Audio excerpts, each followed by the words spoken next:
Oswald. I'm the General Director of Procurement Operations and Supplier Diversity here at Union Pacific. Thought I was going to get away with it without that, but Kaylee Erlbacher, who's our Manager of Strategic Sourcing over construction and design, is here with me as well.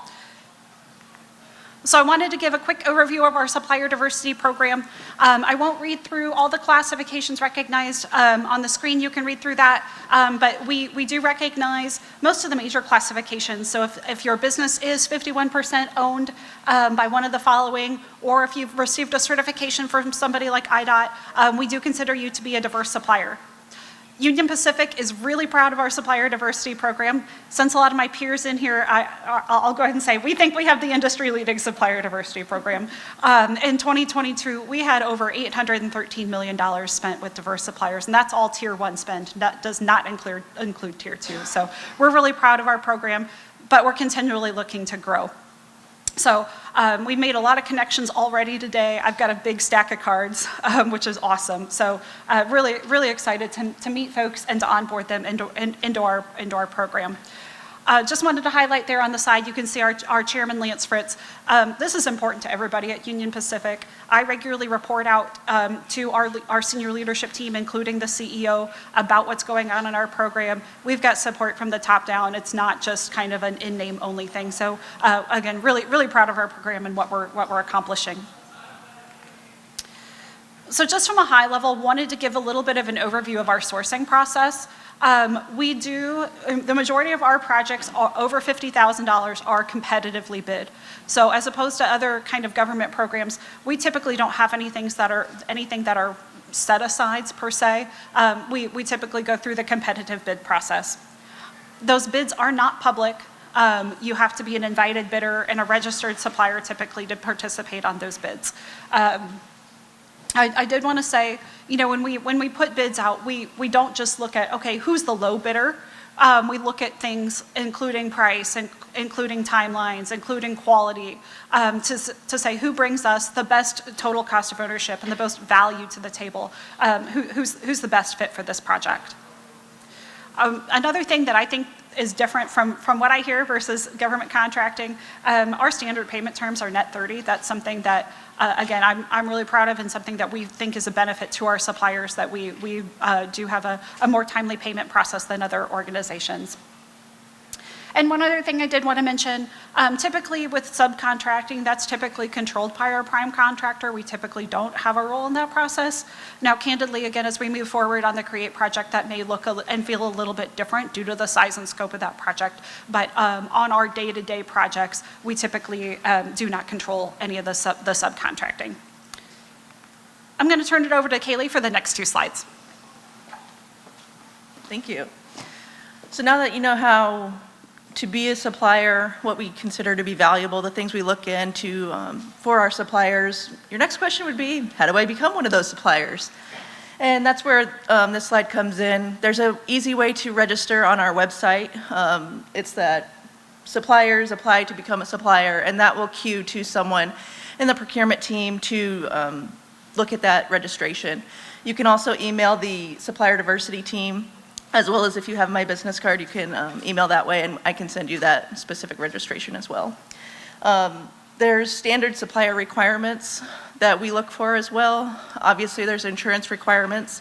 Those are different on each specific project, and it's going to be, for the specific CREATE project, it'll be communicated on the Q&A session, or I'm sorry, on the pre-qualification questionnaire.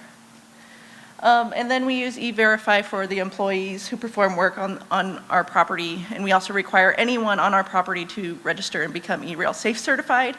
One thing to note, that if you're E-Rail Safe certified for one road, you still would have to become E-Rail Safe certified for UP.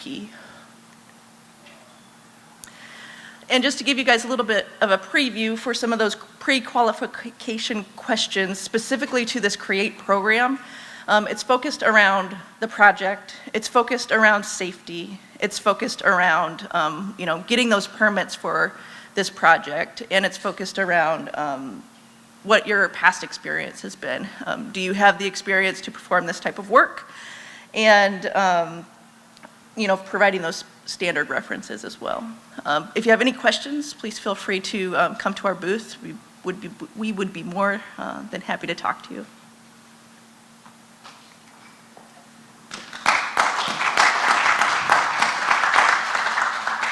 Andrew and Kaylee, thank you so much, and I will ask CSX to talk through their process.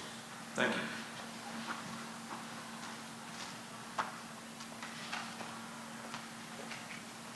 Thank you guys all so much for being here today. My name is Stephanie Fusco, and I'm the Director of Procurement for Design and Construction Contracts here at CSX Transportation. I'll make it brief and won't read through all of these, but I'll touch on the key points that are super important to CSX. So we are committed to promoting and fostering an inclusive procurement process that provides opportunities to all suppliers, regardless of any size, social, or economic distinctions. Our procurement department objectives are to procure materials and services needed to support railroad operations across our entire network. We accomplish this through a competitive bidding process where we make awards based on 4 essential factors. First, we look for quality in materials and quality in workmanship. We look for services that meet and exceed CSX's expectations. We look for fair and competitive pricing, and we also look for suppliers that have the ability to meet our timelines on services and/or materials. But most importantly, what I'm here to talk to you about today is how to become part of CSX's approved vendor list. So we have a link on our website, www.csx.com, underneath our suppliers tab, that talks about doing business with CSX. When you click on the link that says specifically to enroll to become a supplier for CSX, you will be directed to fill out a form that gives us additional information, and these forms are routed to our procurement department based on how you fill out your qualifications. We then will communicate these internally here at CSX or direct it over to our business partners to see if there's any opportunities for us to partner together. I highly encourage all of you guys after this meeting to go ahead on csx.com and fill it out if you haven't already. We also communicate these with our contractors who are looking for subcontractors on projects similar to the CREATE projects. That sums up today. Thank you guys.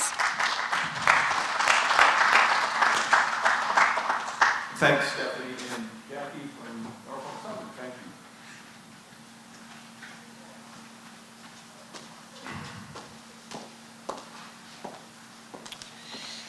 Good afternoon. I'm Jackie Corletto, AVP of Sourcing at Norfolk Southern, and similar to my peers, I'm not going to focus on every detail of how to become a supplier. We have links and QR codes for that.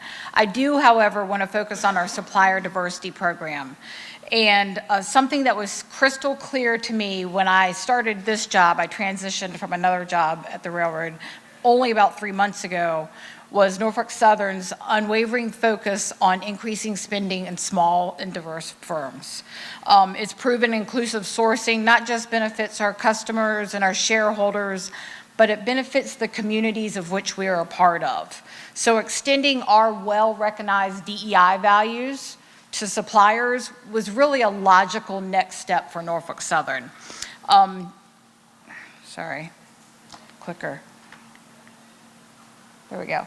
We can see over on the right-hand side here some of the most recent recognitions that Norfolk Southern's seen from our DEI practices last year. The 2022 Women's Choice Award, the Rising Star Award from the Georgia Minority Supplier Development Council. And then new to us this year is the Best Place to Work for Generation Z Talent from Handshake. And there's several others. NS has had a supplier diversity program for several years, but it wasn't until 2021 that we decided to create a dedicated role to lead that effort and extend that effort and that commitment. And that's when the time we were lucky enough to have Valerie Nesbitt join our team. Valerie, I don't think is in the room here, but you have probably seen her standing behind our table. She works an event like no one else I've ever seen. And since then, we have increased our spending with small and diverse firms by over 30% in less than 2 years, which is quite amazing. But we know that the critical piece to continue that success is right here in Chicago. This Get On Board event is the perfect platform for us to get to know the Chicago business community better and for us to share the opportunities that we have with you outside of Create. So as promised, links and QR codes to get you connected with Norfolk Southern. Please note the first step is to register with us. This is powered through Supplier Gateway. You can do, again, QR code, many emails, many links here. But the best way, please stop by our table in the exhibit hall. We were able to get a number of employees that represent many departments here at Norfolk Southern on hand to answer your questions, give you tools and tips on things like background checks and safety criteria. So please stop by, introduce your business to us, and let's connect. And lastly, thank you to the Get On Board event folks for making this event possible. It's a great opportunity for us and the community of Chicago.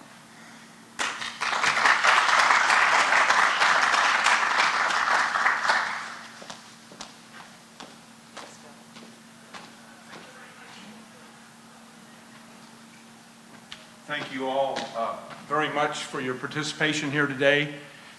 We also have Steve Cork from Metra. Doesn't have any prepared remarks today, but he's here to answer questions with regard to their procurement process or direct you to people that could help understand better Metra's procurement processes. That concludes Workshop 2. Thank you very much. We encourage you to continue on with your requirement to network and move back over into the hall for continuation of that, and we go to 1 o'clock today, so you have plenty of time to meet with the primes and the subs as appropriate in the networking hall. Thank you very much, and have a safe rest of your day.